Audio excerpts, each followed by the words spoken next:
Now, an environmental group says they are worried the HS2 high-speed rail link could ruin the River Chess and Misbourne in Buckinghamshire. The River Chess Association says drilling in the area could pollute a major aquifer that is a source of water to the rivers. Paul Jennings is the chairman of the group and joins me on the line now. Good morning to you, Paul. Good morning. Can you tell me what your concern is about the HS2? What they are planning to do? Well, they're planning to drill some very large boreholes through the Chalk Aquifer as it goes through the Chilterns. And those boreholes will intersect the water resource that sits there, and that water resource is extremely valuable. It finds its way into the chalk from rain and through the winter months and the autumn months, and it sits there, and it is a valuable source not only for our rivers, which is our major concern, but also for the water resource that finds its way into our taps. Now, you went to the briefing in Hatfield with HS2. What did they say? Well, they say that they do not fully understand how this aquifer works, and if you can imagine that you're sitting on top of a great big lump of chalk with lots of fractures and fissures running through it, and through those fissures and fractures the water will flow. If you don't know where those fractures are, there's a real danger that you're going to intersect them and you're going to interfere with that water flow. Why is this aquifer so important then? Well, it supplies most of the water for the Chilterns area for our drinking water through Affinity Water. They were also at the meeting as well. Obviously, they're concerned because they've negotiated with the government an indemnity, a multi-million-pound indemnity for the situation if their water resource is lost. Okay, it has to be said the project got the royal assent last week, so it's going ahead. And it's going ahead. Yeah, I think we all have to accept that. Yeah. And to be clear, you aren't trying to stop work forever, are you? You just want. No.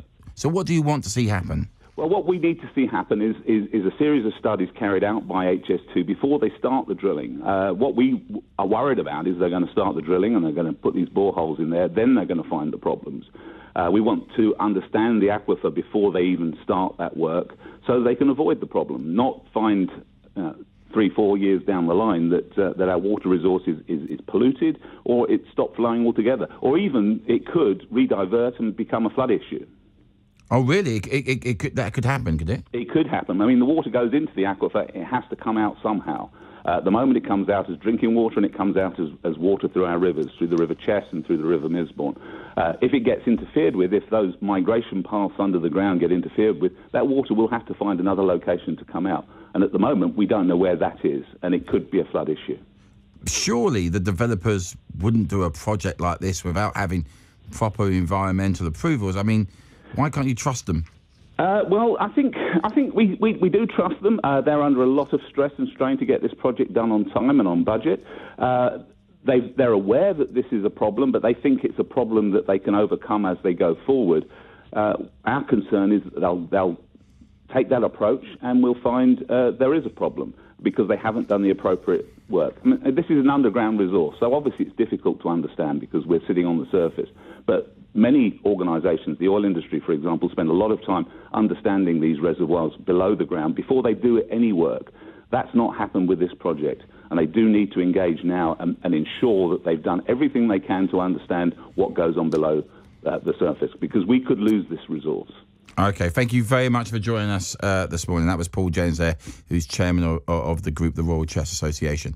Let's now put those concerns to Simon Delace, who's the environmental water specialist at HS2 Ltd. Good morning to you, Simon.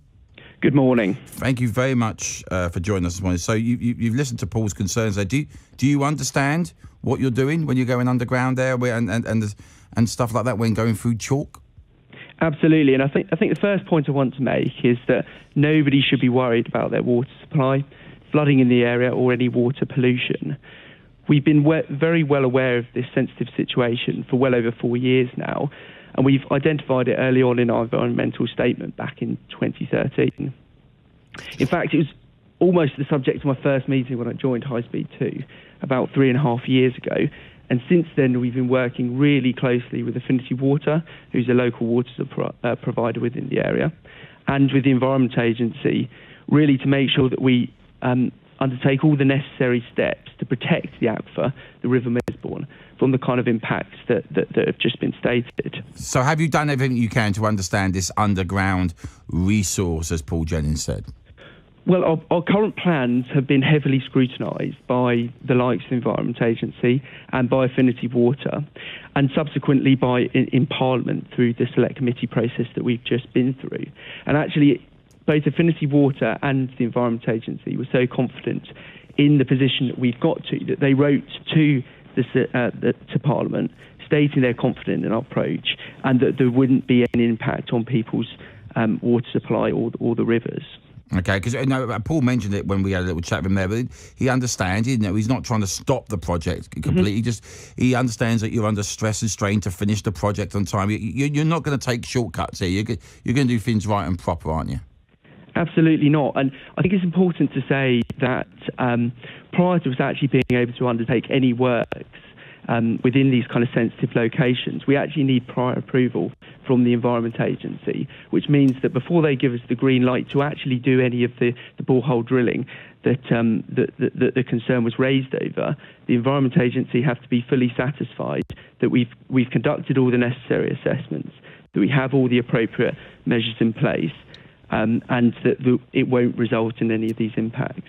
I mean, we've heard there that you've admitted you don't understand the chalk aquifer through which you're planning to drill, and if so, how can you confidently drill through this chalk?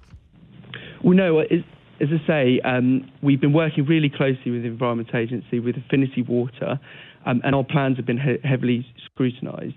And that's then latterly happened through Parliament, and they believe that actually at this stage that we have a good confidence of our understanding, and actually through the winter, we've actually been doing further investigations to improve and refine our understanding, and that actually we're going on a journey with our understanding, and that before we actually construct anything, we'll need to prove to the Environment Agency that we fully understand the situation. You can understand why people and organisations like the River Chess Association are worried about the future. I mean, what can you do to reassure them? What can you say today to put their minds at rest? Well, as I say, we've been speaking very closely for the last 4 years with the Environment Agency and Affinity Water, and that our plans have been heavily scrutinised by both parties who have a responsibility for protecting this resource, and that ultimately any final plans will need to be approved by the Environment Agency before we can conduct any construction within these sensitive locations. So we won't be having a conversation in a year, 2 year, 3 years' time about how there's flooding or why the water's stopped or there's pollution there. We won't be having that conversation. Absolutely not.